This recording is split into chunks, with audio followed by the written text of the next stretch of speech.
Well, hey guys, this is Speckernet Ryan DeBar. I am jet lagged, so please bear with me. I think it was week before last I made a series of videos, and in one of them I talked about how various agencies, boards, commissions, authorities in Clarksburg and Harrison County don't cooperate enough. They don't like to talk to each other. They make decisions independently of each other, and they often work at cross purposes and undermine each other and themselves. A couple weeks before that, and I was in Prague in the Czech Republic, and I asked the question, does anyone really care what Clarksburg looks like? Um, those two videos share a common theme, or at least they're connected, and I'm going to show you how. I used the neighborhood schools as an example of how boards operate independently of each other. And this is becoming an issue again because Northview Elementary is for sale and are going to be for sale, and Emmanuel Christian would like to acquire that property. And we'll see what happens there. But we've seen what happens at other neighborhoods when they lose their school, such as, my former neighborhood of Staley. Now, the decisions were made by the school board probably based on numbers they had of it's got an old boiler, it would cost this much to fix or maintain, it's got an old roof, it's going to cost us this much money, versus a new school would cost us this much money. But they maybe didn't take into account the fact that once you remove the neighborhood school, people start moving to Bridgeport, put their kids in the schools over there. And the property values start to fall, and you start losing, some of your doctors, lawyers, accountants. Your tax base moves over to Bridgeport, and in time you end up with a decayed neighborhood. You end up with, a lot of children growing up in a not so great environment, an unpleasant environment, and behavioral problems that the school's not equipped to address because they go to a bigger school in another town that they're bused to. They don't have role models living in the community. Like I always hear about people my age went to school and old Mrs. Sigmund, Mrs. Sigmund. Well, who is that person today in the Staley neighborhood? Maybe they exist, but I don't know who they are because just the way we do things has changed. We've become very detached. We've become disconnected from each other. The social fabric of the community has started to fall apart. And as that's happened, the school board's probably in the long run and the end of everything actually lost money off the deal because they didn't talk to anyone. They didn't have all the facts at their disposal. Well, I think we're kind of facing another situation like that right now. Let's go back. How long's it been now? Coming on 4 years, 3 years. There was Orpheum Park at the site of a former Galleria building was torn down, and the city council chose to loan the owner money for demolition at 0%, which means after inflation, they're effectively giving this person money. And then I'm really not trying to disparage anyone, but he didn't have the money to build anything there right away. And so it sat kind of in a halfway completed state until people donated time and money to get the stage built. And then he was borrowing electricity off the city, off of neighboring buildings, and it created some ill will among people. It created some frustration. It probably contributed to the blowout loss that a couple of them faced in city council race. But more than that, it violated the city comprehensive plan, and it created potentially a very big problem because if another landowner down there was told, no, you can't do this thing with your property because it violates the city plan, they would say, what's your legal basis? What's your rationality here? You're selectively enforcing your rules. There is no plan. You let this guy do this thing, and then you're not letting me do this. They could go into court and potentially have the whole zoning code thrown out. You may think I'm just talking crazy. I've actually taken class on this. I think I know what I'm talking about. I've run this by other attorneys, because my involvement in the Waldo Group, we discussed this as a possible defense if the city were to move against that building. I'm not joking. But moving on, because like I said, I don't want to disparage him. I want to bring up another point that he's been making that's absolutely 100% true. There's no plan. And it's becoming a critical, even more critical thing due to recent events down there. Mario Oliveira is retiring. Good for him. He's in his 80s? I had a haircut there last summer. He's getting old. It's time for him, to enjoy his remaining years, his twilight years. Good for him. Ann Hart retired. I didn't really know anything about it, but I looked up her age, and she's at an appropriate retirement age. I'll just put it that way. You don't talk about a woman's age, but it's that time of her life. And then we had the passing of Mr. Larry Policano, and it was just, I really didn't know the man very well. I know his sister, Roseanne. He passed too soon. Where does that leave Clarksburg to lose these three people from a very small area of downtown? Who is still down there operating? I know the Folios are there. They're still there. But they've now got two empty buildings on 4th Street, in addition to the other empty buildings that are already there. And after a while, it starts becoming very, very hard to get any kind of motion there. If you got one or two empty storefronts on your block, that's one thing. But when half the street's empty or more than half the street's empty, it's a crisis. It's a looming crisis there. And saying that negativity is the problem is just a way to distract from, the fact that there's not really a plan. That's what it is. And I want to give comment on some of the things Jason Young said to the owner of Orpheum Park. Well, you've identified the problem quite well. What's your plan? He said this to me about, 9 or 10 years ago when I was criticizing the investment the city made in the Robinson Grand. I think it was still a bad investment, not that fixing the theater was an investment, but the amount of money and the way that was done, I think, was a mistake. But he asked me, well, what's your plan? You think you can do something better? Why didn't you run for office? And I just thought he was being snarky because he's a theater guy, and I was attacking his pet project. And maybe there was some of that to it, but, he was also, I think, a United Methodist minister, and maybe he was really just trying to encourage me and others. Well, if you've got these ideas, get involved. Stop complaining. Well, complaining has its place. It really does. I mean, sometimes just pointing out the problem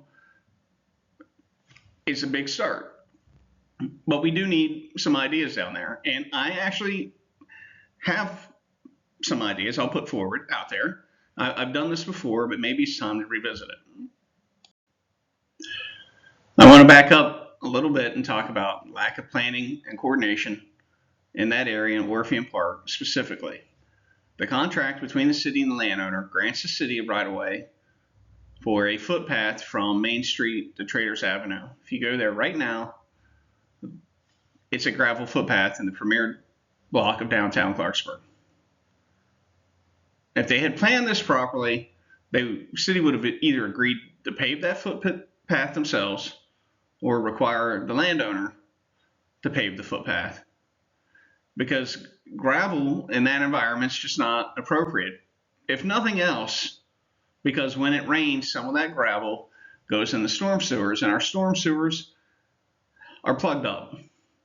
It's a known problem. They don't drain properly. Water sewage backs up in the storm sewers, begins to leak over time, creates sinkholes, creates all kinds of problems in the sewer system that are known, that are going to be extremely expensive to fix. And here we are making the problem worse because no one took that into account. No one cared about that when they gave this money away. I think it would be beneficial to the city at this point to just go ahead and pave it themselves, take the loss. Of course, if I'm the Folios or I'm another downtown landowner, that's not going to sit well with me. I've been paying my taxes, I've been doing everything I have to do, and here you are just giving money to improve someone else's property. I can hear it now. We all know that's what would happen. Well, I think the way you get around that is you offer them something. You say it's part of a bigger plan that's going to benefit all of us. And what could that plan be? Well, we have to go back a few years, and I'm going to talk about mistakes that I made. I know that I'm a fairly well-spoken person. I've been taking epilepsy medicine for almost 30 years now, and as a result, I'm not as quick on my feet as I used to be. It slows me down. I get blockage. Sometimes I just can't pull the word up. You can see that in the videos I make. Sometimes I just stumble on myself. But if you give me time to think and plan out my words or time to write something, I'm pretty good at it. And as a result, a lot of people just, I don't know, maybe they feel intimidated or they just don't want to invest the time it is to argue with me on stuff. And I can be wrong. I'm often wrong. And it's something I've had to learn to look out for, and I still sometimes don't do it. I get caught up in myself. A few years back, there was a plan by former Mayor Goings and others to put murals in Traders Alley, and I laughed and I laughed and I made fun of this idea. I said, it's a service alley. It's ridiculous. You've got garbage trucks coming in there. You've got delivery trucks coming in there. And you want people walking in that? It's dangerous. It's not fit. That's what I said. And I was wrong, because that hasn't been a service alley in how long? 20, 25, 30, 35 years? Really? What's back there? A dumpster or two? Bluebird store might have a dumpster. They don't need to take deliveries there. They take deliveries on Main Street now. And Jackson Square is there. The covered parking is there. People are already walking through that alley. Well, what is there really to lose, you know? I could have just told me, shut up, Ryan, you're stupid. I mean, politely found a way to say that. And then there was a plan, I don't know, 4 or 5 years ago, however long. Maybe we can shut 4th Street down and make a pedestrian street out of it. Again, oh, it's not long enough. It's not a good idea. We're not going to do that. Well, you know, since I've lived over here in Europe, sometimes it doesn't take very much space to make a much more pleasant environment. It really doesn't. If just that one little area from the intersection of Traders Avenue to Main were blocked off with bollards, you know, that you could remove them if you needed to get a truck through there for some reason. But if that were just pedestrianized, rip up the asphalt and put some nice pavers down, not cobblestone, but pavers like you would see in some cities, you could have some nice outdoor seating there for 4th Street Restaurant. That might be enough to make a difference of whether or not that place gets leased out again or not. And now for the other half of the street, you've got the drive-throughs of the credit union and BBT, whatever it's called now. And you know, Brian Payne has a garage there, a one-stall garage. You could make it 1.5, 2-lane street there for that. But if you were to pedestrianize all of that, Traders Alley, and wrap it around to 4th Street, you could create a nice little walkway there. And if you put a farmer's market or some kind of daily market in the covered parking, it would be a draw. It would be a draw for people. And then the folios of different landowners, Bluebird store. Bluebird already has a back door on the Traders Alley. The, the other buildings could do that, and you could possibly get a few other restaurants, bars, shops, coffee shops into that little street. It'd be a nice little pedestrian street like you have beside the courthouse. You already have one down there. It's not something radical that's never been tried. And I don't know how far up you'd want to take it as far as between the Beauty Academy and Policano's restaurant, but you could get something going there. And I know people would complain, well, we're giving up all those parking spaces. We need that covered parking. If your business is so marginal that people aren't willing to walk an extra 20, 30 yards, your business idea is probably a bad idea. If you would just put paving stones down, rip this asphalt up, and make it a nicer environment, you could probably do that for $250,000. I think you could get something working there. Or at least it's worth thinking about. Just don't half-ass it. Do it the right way. And I want to leave you with a little comparison of some things I have seen recently.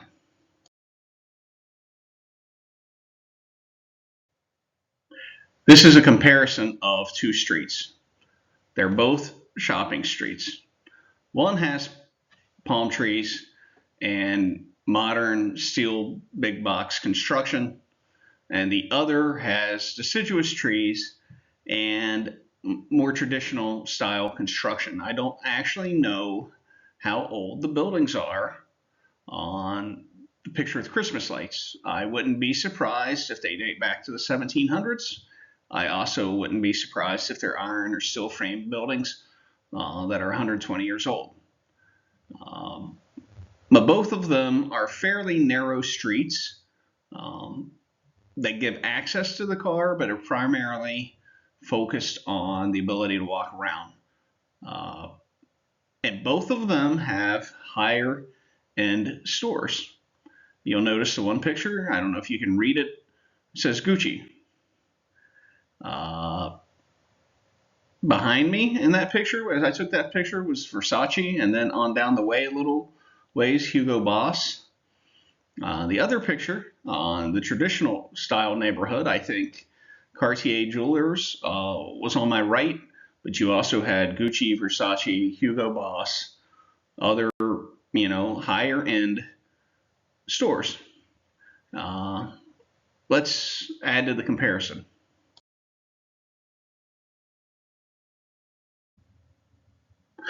So I've dropped the pictures down, and then I put pictures of the neighborhood around those streets above it. The one on the right, literally, I just kind of spun around, maybe walked 10 feet the other direction. And there you have the Prague Central Market at Christmas time. That's kind of a tourist bus train type thing. Buildings dating, anywhere from the 1200s probably to the 1700s. The church, St. Wenceslas, was built in the 1740s, I think. And then on the left, you can see that street's very new construction. Last 5 to 10 years. There's actually apartments there below the retention pond next to the freeway interchange. And most of it is actually built in a grid pattern. The parking lots are about the same size as the blocks they're adjacent to, and there's streets running through those parking lots. So that probably in the future, they can do some infill development, build some parking garages, some other stores as opportunity arises. Why have they done that? Because people don't actually want what's on the upper left. They don't want malls and large parking lots. They want what's on the right. If you had the opportunity to run a business on the bottom left or the bottom right, where would you put it? I think just about anyone would much rather have a business in the bottom right. And I'm not trying to say that Clarksburg will ever look like either of those places will ever have Gucci stores. What I'm saying is that pedestrianized streets or more pedestrian-friendly streets are in demand right now. In fact, before I was in Prague, I was in Vienna, and their Hugo Boss, Versace, Cartier, Gucci stores are on streets that have no cars. Prague is actually a little bit backwards here. I've seen similar streets in Paris, Vienna. I've seen them everywhere, and usually they minimize cars. And my point here is just to say that Clarksburg has something Bridgeport really doesn't have. Bridgeport does have a downtown down around almost 7 Bakery and through there, but Route 50 is right there, heavily traveled, dirty, loud US 50. Clarksburg has opportunity to do some things that Bridgeport quite simply can't do. Maybe at Charles Point, they could try to do something like the upper left. But why don't you try to beat them to the punch and do something that looks more what's on the right? I report, you decide. Holler at you later. Happy New Year.